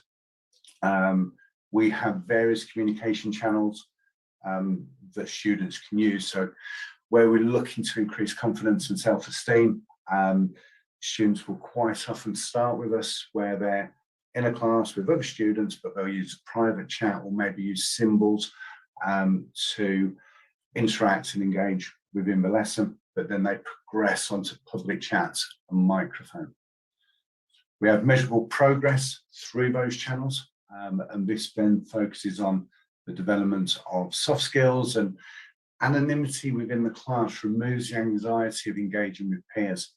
All our lessons are timetabled based on ability rather than age. So that first line differentiation and working at similar levels immediately starts to put everybody on a level playing field. Where we look at cognition and learning, As I say, we have timetables based on ability. We have an offer to support low levels of English, and where we have recordings, students are able to go back and review topics as they were taught either on the same day, same week, or later in the academic year. Next slide, please. Where we look at social, emotional, and mental health, shorter lessons to support learners with attention deficit. Our lessons tend to be 30 minutes in duration. That's just about long enough for learners to be able to access, but we found that the progress learners make in shorter lessons is far greater than sitting somebody there and trying to teach them for 45 minutes to an hour. Smaller class sizes are there to support anxiety, and where we've heard about sensitivity to noise and distraction, the smaller classes definitely help with that, and with mics muted, there's not a lot of noise going on. Private chat helps those with lack of confidence in the subject, but still allows them to interact within the lesson, and the recorded lessons allow the learners to recap. The key bit here is socialisation in a safe environment. Any parent will want their child to be safe and safe online, and everything that goes through the virtual academy is moderated, including the social aspect through Nisai clubs and societies. And then finally, we look at those with physical and sensory, so less noise interaction and distraction due to microphone controls, but also text chats as well. Next slide, please. So I just wanted to finish off with one of our case studies, who was a young lady who'd been attending a medical needs school. I supported her through the transition from year 11, so after she'd done her one lot of qualifications, into post 16. She was struggling with autism and severe social anxiety, and I remember going out and meeting her for the first time, and she spent the whole hour just looking at the carpet. She was listening, she was taking it in, but wouldn't really engage. She couldn't attend college, would only speak to immediate family members. After a period of time with us, she achieved her qualifications. She went on to college. She took a video production course and went from someone who wasn't leaving, or was only leaving the home for very short periods of time, to someone who travelled to Germany, who filmed a short film on the refugee crisis over there, and that was award-winning. She's now at university with a life in front of her, and I think this is testament to her and the commitment that she gave to us, but also I think it just shows and reinforces how online, in the right delivery method, can really support students, but also their parents as well. Next slide, please. Thank you for listening, and I'm sure if there's been any questions come through, we'll be happy to answer those. Okay, thank you very much, Mr. Lester. We have heard how Nisai aligned their mission to deliver education to learners worldwide remotely, and also reaching out to those in need.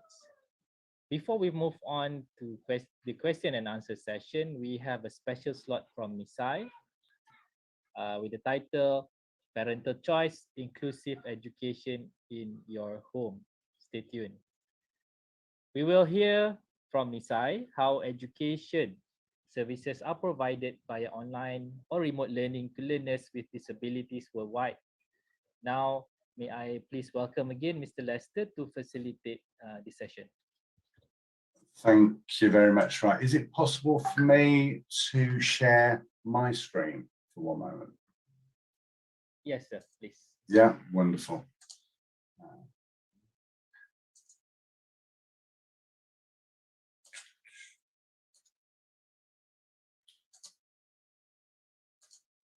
We have around 5 minutes. Is that okay? Yeah, I'll keep it nice and short. So what I'd like to do is just run through the Virtual Academy and just give you a bit more background.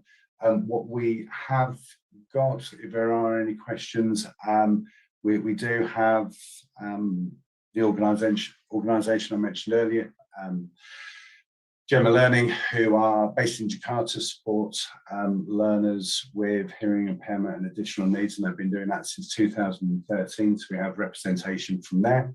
If there's any questions that relate to students or parents, we have, I believe, one of our students from Vietnam, a very inspiring young man called Frankie, who joined Nisai back in September 2020. And is doing qualifications with us now, I believe, with a favoritism for English and economics. And if there's any questions for a parent, I know Frankie's mother is with us today as well. And we've also got colleagues from our international team, so if there's any questions coming through, they'll be able to answer that as well.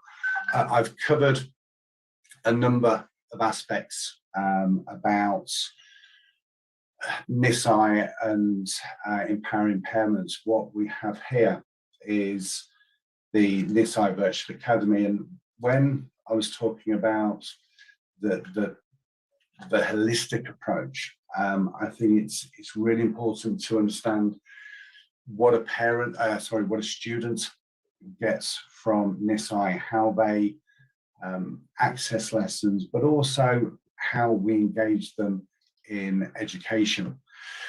I think the key elements of what we do, and a lot of the reason why schools and parents like Nisai, is the structured nature of what we do. So all our lessons are timetabled, especially for those with certain special needs. That requirement for structure in the day is absolutely key. Having that consistency, having that routine on an ongoing basis is always going to be important. So, because parents know when a child will be accessing their lessons, or with a school who provide Nisai to their learners, we're able to report back in terms of not just attendance, but also the contribution within the lesson. Our teachers are trained to be able to identify engagement, and a lot of their planning is based around this two-way interaction between the student and the teacher. I think it's really important where children are either accessing school on a part-time basis, or potentially who are accessing from home. The long-term aim is for us is for a child to re-engage back into education or go on to the workplace. So we have structured ways of delivering our courses. There is the online live element. We also have those self-paced activities which are based around independent learning, but also homework as well. And where the homework comes into this is very much towards us being able to track and monitor the progress which learners are making. As with any school, and as a parent, you want to know that your child's developing and progressing at the right pace and to the right level. So the assignments and the homework which we offer is part of a wider strategy to track that progress. So we do a lot of formative assessment and questioning within the classroom, but also formal assessment on a 6-weekly basis. So we are very much focused on providing an experience which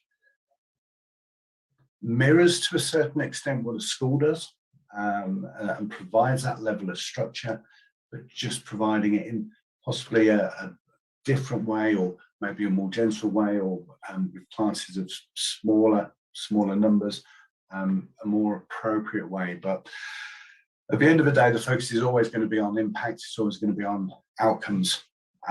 We talk very much about the social aspect and this holistic approach to education, and education extends beyond just the classroom. So we have resources available to support well-being, so health, community, and this is also focused on safety, but also their future. So options at 16, 18, whether they're going on to further or higher education or moving into the workplace. As mentioned previously, COVID has created a number of issues and challenges for children to socialise with their peers. So our clubs and societies are there to encourage learners to take part in activities outside of the classroom. They make friends, but what we find with the virtual academy and in this case the chill out zone is the environment needs to be safe, it needs to be secure, and parents need to have the confidence that their child is involved with activities that are monitored, moderated. But to give everyone an idea, the students who we tend to work with will be aged anywhere from upper primary through to upper secondary. We have many learners joining us who are working at above age appropriate levels. So going back to the comment earlier about timetabling based on ability rather than age, by doing it that way, we have young people and children aged maybe 8 or 9 who are doing curriculum that is geared towards those who are aged 14, 15. What this then does is makes the educational offer the most appropriate and relevant that it can be. If we were to teach at age appropriate levels in some cases, that's when our learners and students possibly disengage because the work is too easy. So it's very much again about stretching, challenging our students and making sure that they can be the best that they can be.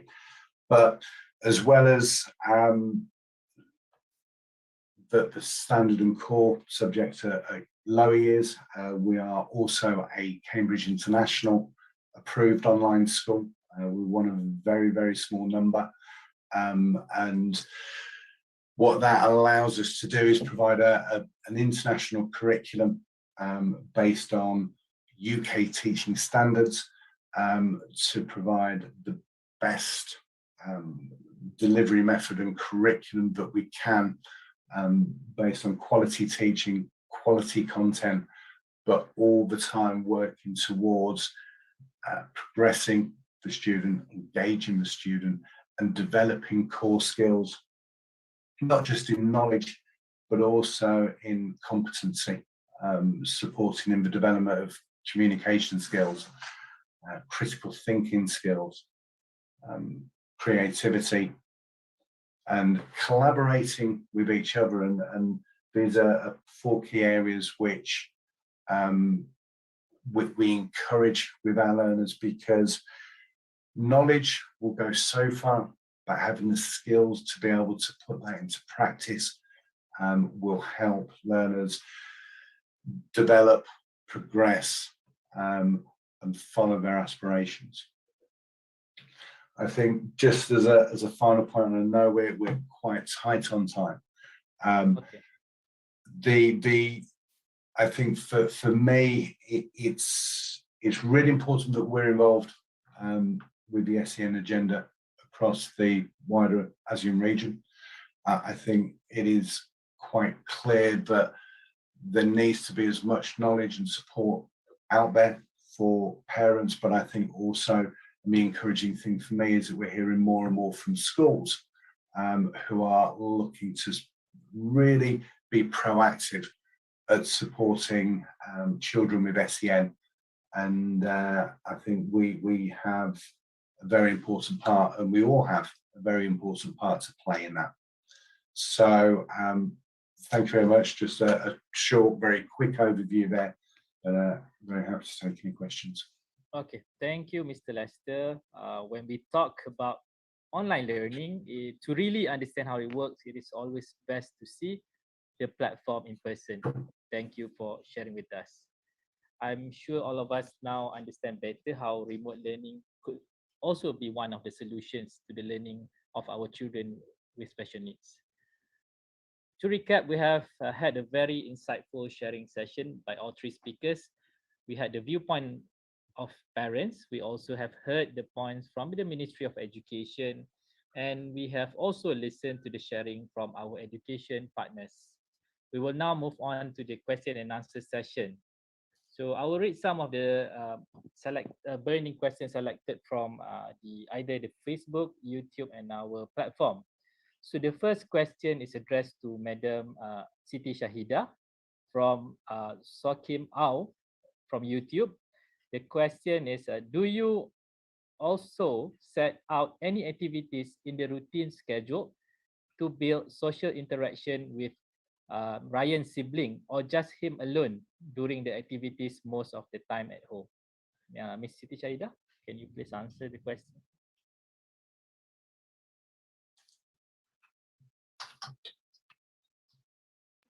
Okay, all right. So most of the time, Ryan and his brother will do most of the activities. So the independent side only when he is doing his schoolwork or worksheet that are given by me or the school. Okay, for instance, like for the social interaction, usually we will have the people play like wheelbarrow, messy play. So this will enhance their turn-taking skills and improve communication skills by asking for a toy from his brother. Okay, like the previous slide, I also include the activities that they did together, like social life skill, like watering the plant, washing the car, musical chairs. So this one is increasing the social skill at home. So for the time being, we are controlling our movement and to meet the other kids. So there's some activities that Ryan do with his brother. There are some activities like schoolwork. He do it himself. Yeah. Okay, thank you, Ms. Shahida. Okay, the next question is addressed to Dr. Kanid from our followers from YouTube.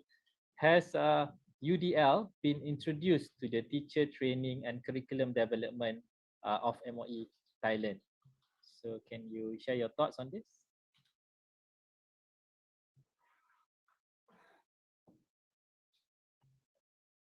Are you still muted, Dr. Kanid? Yeah, can you hear me? Yes. Yes. Okay. Well, the question asking about the UDL, right? So yeah, it's introduced to the teacher training and program, particularly in our divisions and our department. But the issue that I mentioned in my talk, it's in general.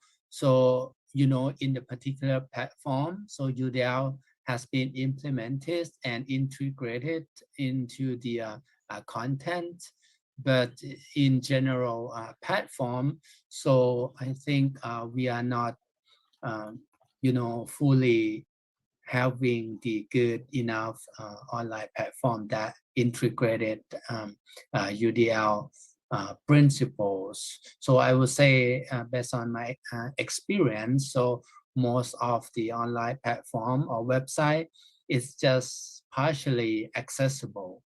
So even though we try our best to, encourage people to apply the UDL, it's still in progress. Thank you. We hope for the best for our teachers. Okay, next question, perhaps the last question since we are running out of time, addressed to Mr. Lester. Um, what has the UK Ministry of Education framework outlined for ASD, autism spectrum disorder kids, especially those who have completed their primary education? The back in the UK, right? So over in the UK, we had an SEN code of practice which went through in 2014. There have been ongoing changes and additions to that, and it's not specific to necessarily autism. It's the wider SEN agenda. I think where there have been changes, especially at primary, is I think we are getting better at earlier diagnosis. I think it's very much about it's about finding the right offer and the right education experience. So it could be that they're in school, and a mainstream school. There has been a shift and a move away from special schools, which we have in the UK, and there is this real focus on trying to keep children with special education needs in the mainstream environment, because they benefit them from the socialization, but on top of that, having maybe a complementary or an alternative education that can be accessed on site at school. So it's the best of both worlds. Thank you, Mr. Lester. For those who have further questions, you can contact Nisai or our speakers. We have shared with them the email address. Okay. That was our last question for the session. Again, thank you to all the audience for your kind attention and participation. Yang Bahagia Datuk Professor Dr. Ladies and gentlemen, I have now completed my duty as the moderator.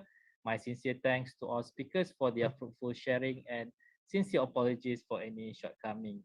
I will now hand over the session to our MC for the next agenda. Thank you. Thank you, Mr. Zulkarnain. You did a great job. And thank you to our distinguished speakers for today's insightful session.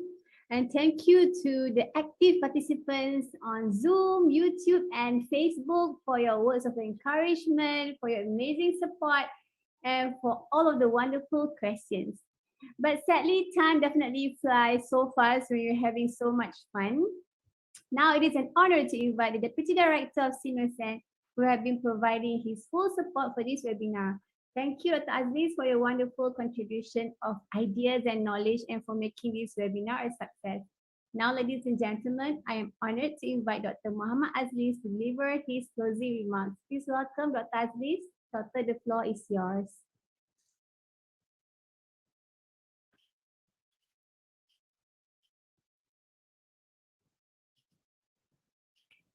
Assalamualaikum and good afternoon, everyone. Thank you, Ms. MC. CMUSEN Organizing Committee, our speakers for today, Mr. David Lester, Group Learning Services, Nisai Group, United Kingdom, Dr. Kanit Pamani, Bureau of Special Education, Basic Education Commission, Ministry of Education Thailand, and Mr. and Madam Siti Shahidah bin Saleh, President, Parents and Interventionist Society, PB. And to all teachers, parents, guardians, NGOs, and institutions from CMU member countries. Let me begin by thanking all of you for your efforts to attend today's webinar. It is indeed a pleasure for me to be here with everyone today. Alhamdulillah, we have reached the end of the webinar. In accordance with CMUSEN's objective, which is to promote teachers' capacity building, increase awareness, and foster collaborative efforts among countries, institutions, and non-profit organizations for the benefit of the special education community. This time around, CMUSEN has initiated a webinar to discuss the current issue, which is remote learning. Due to the current pandemic, I hope this webinar will benefit all parents, guardians, and teachers in providing knowledge and insight on empowering remote learning, especially for students with disabilities. Besides, these inputs will also help in giving parents ideas to be more engaged in their children's remote learning. I believe parents' involvement in the remote learning process will help in increasing the children's motivation during the remote learning process. Ladies and gentlemen, on another note, on behalf of Simeo-sen, I would like to express my sincerest gratitude to Nisai Group for their sponsorship of today's webinar. We really appreciate it. Thank you, Nisai Group. Last but not least, I would like to thank all speakers for their dedication and efforts in sharing their knowledge on parent empowerment in remote learning. Before I end my speech, I am happy to share that we have already started our pre-conference event for the 4th ICSE 2021.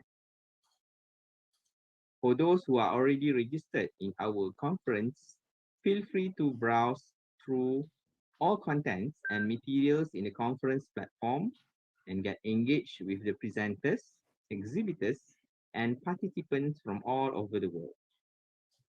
Thank you for your time, and I wish all of you a pleasant day. Assalamu alaikum.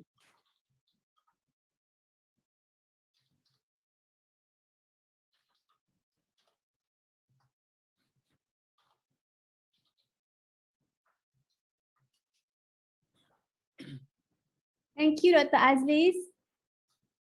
We have come to an end of our webinar. Please be reminded that the link to the evaluation form is now shared in the chat box for you to fill out, and you have approximately 2 hours from now to do so. Only when the evaluation form is completed, you will receive your certificate of participation within 14 working days. Do follow us on our social media, on Facebook, Instagram, and Twitter, and subscribe to our YouTube for more updates on our upcoming webinars. Again, thank you to Dr. Hanani, Dr. Azlis, Monisha, all of our speakers, our moderator, and of course to all of you here from Malaysia, Philippines, Pakistan, UK, Indonesia, Vietnam, Cambodia, China, Nepal, India, all around the world. Thank you so much for joining us. And also thanks to all these amazing group of people who have been working so hard for this event, from the Training and Consultation Division, as well as from the Strategy and Communication Unit. Thank you everyone for your amazing effort. Now, before we close the session, it is an honor to invite the Director of Simeo-sen, Dr. Hajah Hanani Hararasid, to give away the certificate of appreciation to all of our speakers for today. We shall start with Madam Shahida.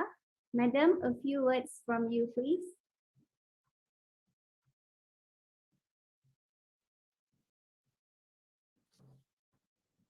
Madam, you're still muted. Your microphone. All right. First of all, thanks to Simeo-sen for this opportunity. And yeah, that's all. Thank you, Madam. Thank you so much for joining us. We appreciate your insight. Thank you so much. And please send our love to Ryan. Yeah, of course. Okay, next, Dr. Hajah Hanani to give away the certificate to Dr. Kanit Pamani. Dr. Kanit, a few words from you, please. Yes, thank you, Simeo-sen, for having me today. And as a teachers and educators, I think it's our commitment to support students with disability to get successful. And don't forget to encourage parents to acknowledge their roles and responsibilities. Thank you. Thank you. Well said, Dr. Kanit. And of course, to Mr. David Lester, please welcome Mr. Lester to receive your certificate of appreciation. Mr. Lester, a few words from you, please. Thank you very much. I'd just like to say it's been a great pleasure being involved in the session today. Nisai are very proud to be able to support the conference and the session. And I think the overriding element to take away from this is that there are quite clearly some very strong shared goals between Semio and the other speakers. I think jointly there's a lot that we can do. So thank you for organising this. Thank you, Mr. Lester. We're so glad to have you on board. Now, parent empowerment is an important component of child and family-centered care. Start with building good communication, provide support and information, build knowledge, and be open to working in partnership. And also to pay particular attention to the individual and cultural needs of children with disabilities and their families. With that, thank you for joining us. Stay safe and take good care, everyone. Thank you.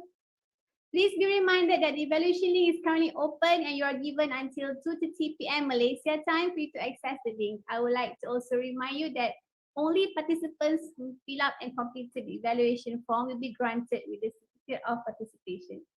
If you have any inquiries, please email us at webinar@semiosen.org and we will be more than glad to attend to any of your questions and inquiries. Thank you so much, everyone. Stay safe and take good care. Bye. Bye. Bye-bye.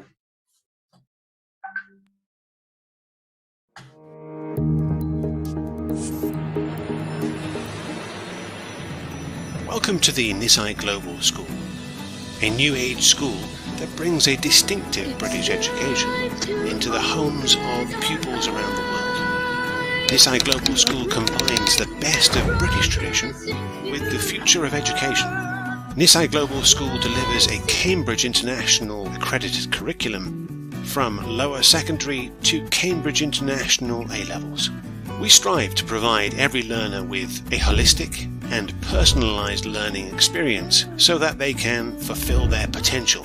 Students experience both structured and self-paced learning activities within a complete school programme in an online platform, the Nisai Virtual Academy. Each pupil, with their own secure username and password, can access all the functions of the school: personalised timetable, house points, announcement board, school email to keep in touch with classmates and teachers, many more. My Courses is where students access their virtual classrooms, as well as learning materials. All lessons are recorded, so pupils can always review the lesson recording. My Folder is where students can download, complete and upload homework and assignments. The Chill Out Zone is a place where pupils from around the world join social clubs and communicate with each other.